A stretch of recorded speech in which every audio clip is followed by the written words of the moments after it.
Olá, pessoal. Meu nome é Jaqueline Girão.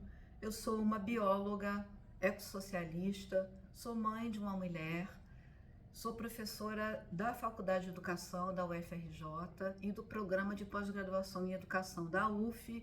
Sou formada em Biologia, fui professora de Biologia e Ciências muitos anos, mais ou menos metade da minha carreira foi na educação básica, na educação pública e privada. Sou ecossocialista e vou fazer minha autodescrição. Eu sou uma mulher branca, uma mulher madura, tenho cabelos avermelhados, ondulados, um pouco abaixo das orelhas. Estou usando um óculos de aro marrom, bege. Estou com uma blusa de fundo azul com estampas de peixes vermelhos, amarelos e azuis e um pouco verdes. E estou usando um colar de sementes vermelhas e cinza. É uma honra estar falando aqui diretamente do Rio de Janeiro. Eu também sou carioca, nasci no Rio de Janeiro, e falando a respeito da Conferência Nacional de Educação, a convite da professora Annalise, que eu agradeço muito, e sobre o eixo 7, que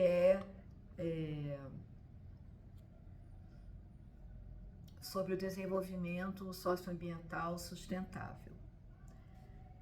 Eu vou começar falando e problematizando até mesmo o nome do documento referência, que fala em uma educação socioambiental sustentável. É muito complicado a gente falar de sustentabilidade nos moldes do capitalismo.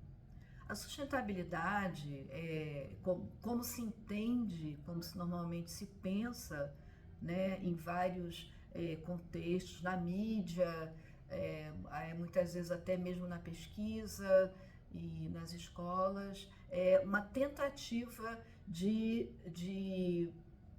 aliar o desenvolvimento econômico com a sustentabilidade, com a preservação dos ambientes e a saúde humana, né? A preservação da espécie humana, a qualidade de vida da espécie humana. Eu acho muito difícil pensar nesse desenvolvimento nos moldes do capitalismo, né? O que é essa sustentabilidade? Sustentável para quem? Para quê? Né? Por quem? Então, eu acho que isso daí é algo que é necessário que seja problematizado, discutido em todas as esferas, inclusive nas escolas. Eu selecionei alguns trechos do eixo 7, né? Do desenvolvimento sustentável e socioambientalmente sustentável, e para trabalhar um pouquinho em cima desse eixo, né? Então tem uma parte que diz que o que se sucede é que, com forte apoio da ciência e da tecnologia, o modelo de produção e o hiperconsumo próprios das sociedades capitalistas acabaram por levar o planeta Terra à quase exaustão, cujo padrão e ritmo acelerados, se não alterados, podem levar ao colapso socioambiental. É interessante esse trecho, né, do eixo, ao mesmo tempo em que busca um desenvolvimento sustentável. São coisas incompatíveis. É verdade que nós já estamos vivendo um colapso ambiental. A crise climática, ela é uma realidade. Basta a gente pensar na tragédia que está nesse momento vivendo a Amazônia, com uma seca jamais, que nunca aconteceu uma seca dessa amplitude. Aquilo que viveram os nossos companheiros, né, o povo do sul, do Rio Grande do Sul, de Santa Catarina, com enchentes, também nunca antes verificadas, né, naquela região. Não é que esses eventos não aconteçam, mas nunca aconteceram com essa intensidade e com essa frequência, né? Isso já por si caracteriza uma crise climática. Sem falar, se a gente sair do Brasil, pensar No verão, as temperaturas extremas no verão da Europa e na Ásia, e outros eventos que levam muitos cientistas e muitas cientistas à conclusão de que sim, já estamos vivendo a crise climática. Inclusive o Antônio Guterres, secretário da ONU, já fala em fervura global, não mais em aquecimento global, né? Aquecimento, o planeta já está aquecido, mas a situação agora já é diferente. Já chegamos a um patamar que as previsões da ciência imaginavam que viria algumas décadas mais à frente. Então, as piores previsões não foram capazes de prever, né, de imaginar a velocidade com que as condições climáticas e ambientais do planeta estão mudando.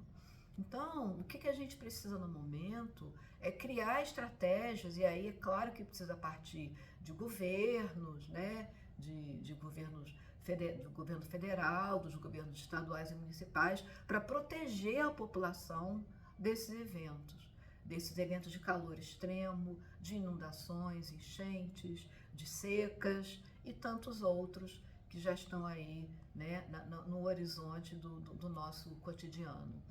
O Luiz Marques, que é um cientista que tem feito estudos, já publicou vários livros muito importantes sobre a crise climática, pensando, relacionando com o capitalismo, ele já está dizendo que é inevitável o aumento da temperatura da Terra em 2 graus centígrados nos próximos anos. Aliás, nesse ano de 2023, já chegamos a 1,5 grau de elevação da temperatura acima da era pré-industrial. E o Ailton Krenak, né, inclusive mineiro, né, um dos nossos intelectuais mais importantes, um escritor, um indígena, um líder, uma liderança indígena, que tem escrito e falado de uma maneira muito, muito poética e muito simples, né? Tem denunciado as inúmeras agressões ao ambiente e aos povos indígenas, aos povos originários. E o Krenak disse que o futuro é agora, pode não haver amanhã. Eu recomendo muito a leitura dos livros, sobretudo o penúltimo que ele lançou, que é o Futuro Ancestral. Então, trazendo todo esse contexto, agora é a hora de falar um pouco sobre Minas Gerais, esse estado tão bonito, né, com uma natureza tão exuberante, com uma cultura tão rica, e que é um dos estados mais degradados e devastados do país. Se a gente pensar em toda a tragédia da mineração, né, as Minas Gerais, que estão deixando de ser Minas Gerais, ou que estão sendo apenas minas, né, e não mais montanhas. Eu lembro muito da minha juventude, eu ia muito a Ouro Preto e tinha um adesivo que eu via nos carros que dizia, olhe bem as montanhas. Era tão bonito, né, fazer uma referência ao Milton Nascimento e todos os grandes artistas mineiros, né? E Minas Gerais é um estado que está sendo entregue às mineradoras. Se a gente pensar nos crimes ambientais de Brumadinho, de Mariana e tantos outros, né? Então, o que cabe à educação nesse contexto? O que cabe a uma política de educação nesse contexto, né? Ou seja, o que podemos e o que devemos fazer em relação às novas gerações, aos jovens, aos adultos também, né? A educação de jovens e adultos. E ainda mais nesse contexto de reformas educacionais. Por exemplo, a BNCC, ela sequestrou a educação ambiental dos currículos. A reforma do ensino médio é um dos maiores escândalos em termos educacionais que já vimos no país. Retirou conteúdos, transformou os tais itinerários formativos em itinerários deformativos, né? São absolutamente, viraram espaço de divulgação de determinados conteúdos empreendedoristas, né? De empreendedorismo e que não traz ganhos, a ninguém, né? A gente tem visto muitos estudantes, muitos jovens reclamando que não tem mais escola, que não tem mais aula, pedindo aos professores e às professoras que deem as suas aulas das suas disciplinas para as quais foram formados, né? Sobre as quais refletem, estudam, né? E então, nesse contexto, né, como é que a gente pode pensar na política, numa política educacional? Inclusive, no documento da conferência, né, no eixo 7, tem trechos muito interessantes, porém, tem algo que eu considero muito problemático, que é a recomendação que se trabalhe com a Agenda 2030, a educação ambiental para o desenvolvimento sustentável. Aquilo que lá no começo aqui do vídeo eu coloquei como bastante problemático. E aí o documento até elogia e fala que os 17 objetivos do desenvolvimento sustentável, eles são, como que eles falam? Que eles são... Que trazem benefícios, né? Que são difíceis de se atingir, só que não é bem assim, né? Na verdade, falam em erradicação da fome, da pobreza, né? Dos problemas ambientais, mas não falam, não se referem à causa principal de toda essa crise, que é a sociedade capitalista, que é a exploração da natureza, que a natureza se tornou um recurso barato, portanto fácil de se conseguir, né, de se utilizar. A gente tem vivido aí uma situação, né, de importação, de exportação de commodities, né, assim, coisas inimagináveis, e também exploração do trabalho, né, do trabalho humano. Então, nesse contexto, eu considero impossível a gente fazer um avanço realmente significativo, né, no sentido de evitar, né, as consequências, aquelas que a gente ainda consegue evitar, né, das mudanças climáticas, de toda essa transformação que o nosso país e o nosso planeta vem sofrendo. Portanto, e alguns estudos sobre um documento, o documento da Unesco, né, que justamente o documento é voltado para a educação, que a Unesco criou, já estão apontando que esse documento ele não está sendo suficiente, ele não está trazendo uma indignação perante essa crise, ele não está trazendo nada que é apenas uma remediação das consequências da crise climática, né? Que não gera descontentamento, que não gera um movimento importante, né? Para que se de fato consiga combater e enfrentar, né?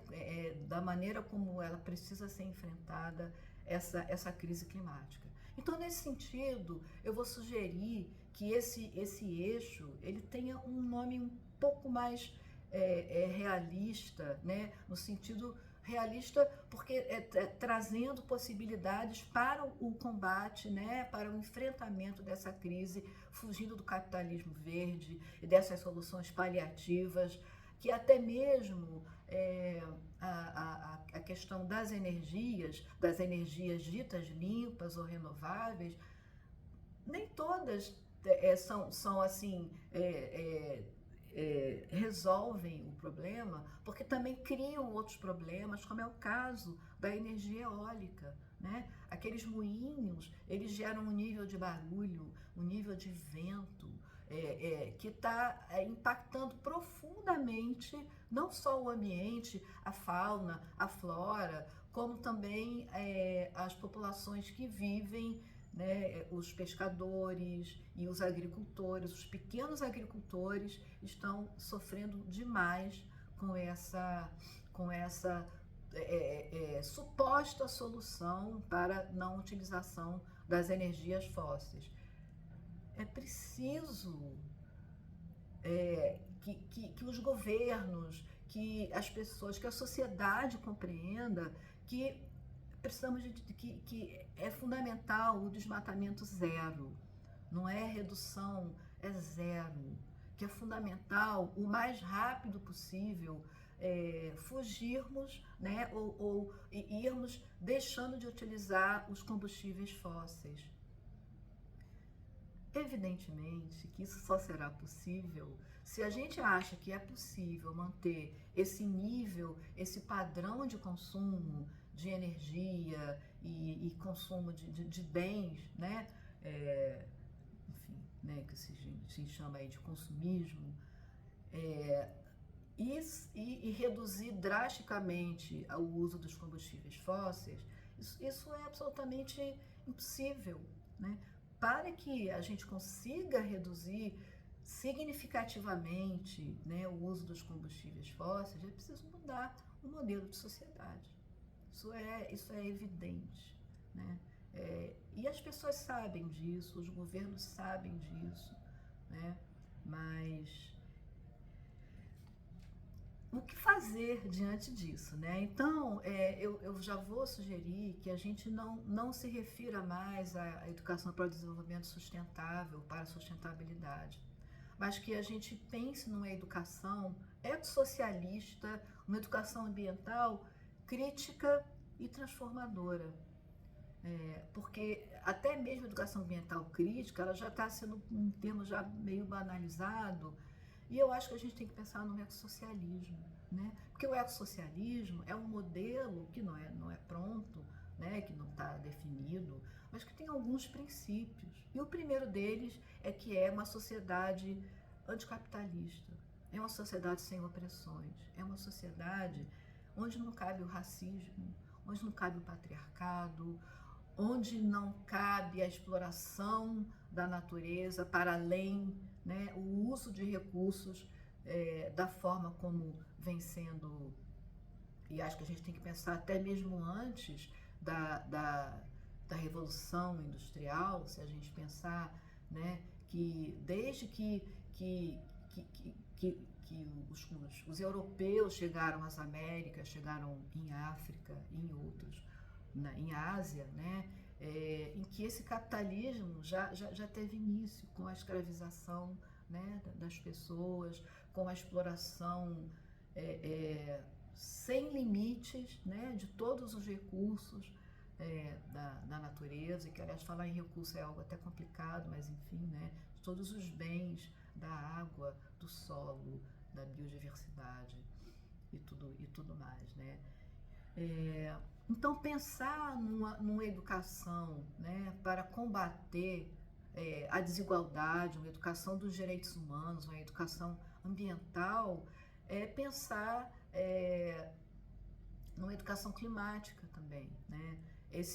Houve uma deputada aqui no Rio de Janeiro que criou um projeto de educação climática bastante interessante, né, que buscava trazer conceitos como, por exemplo, o capitaloceno, né, que é um conceito que vem não tanto se contrapor, mas que vem para se refletir, né, sobre essa sociedade do capital e não o antropoceno, né, que é a sociedade, uma ideia de que a espécie humana, a atuação humana está destruindo o ambiente, né, que é responsável por toda essa degradação, porque não é a atuação humana, a humanidade como um todo não participa desse e de forma igual, né, dessa devastação. Se a gente pensar nos povos originários, a gente pensar nos povos tradicionais, né, nos pequenos agricultores, nos ribeirinhos e nas populações que de verdade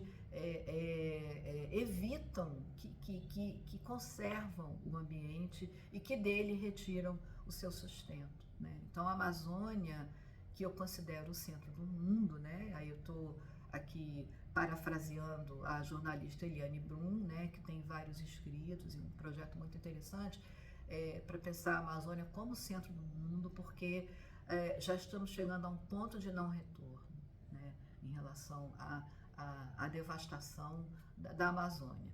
Então, pensar numa educação climática, né, não só para que as pessoas se preparem, né, para esses eventos extremos, como também para ter modos, ter formas de combater essa crise climática, né? De pensar em como agir, né? Para evitar, para tentar minimizar os efeitos e até mesmo reverter o que for possível.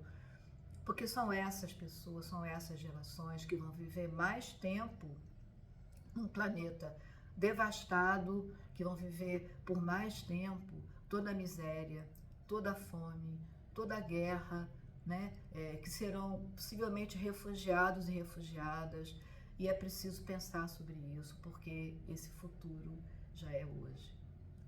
Então, para fechar aqui essa conversa, mais uma vez agradecendo ao convite e espero que possa ter contribuído, né, para pensar aí nesse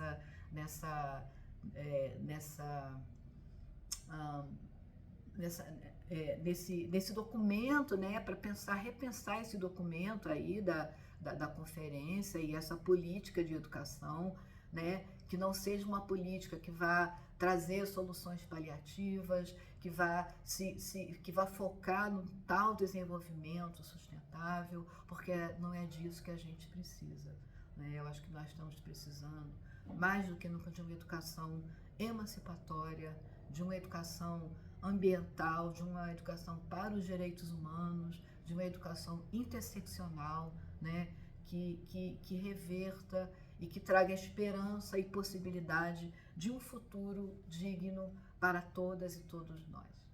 Muito obrigada.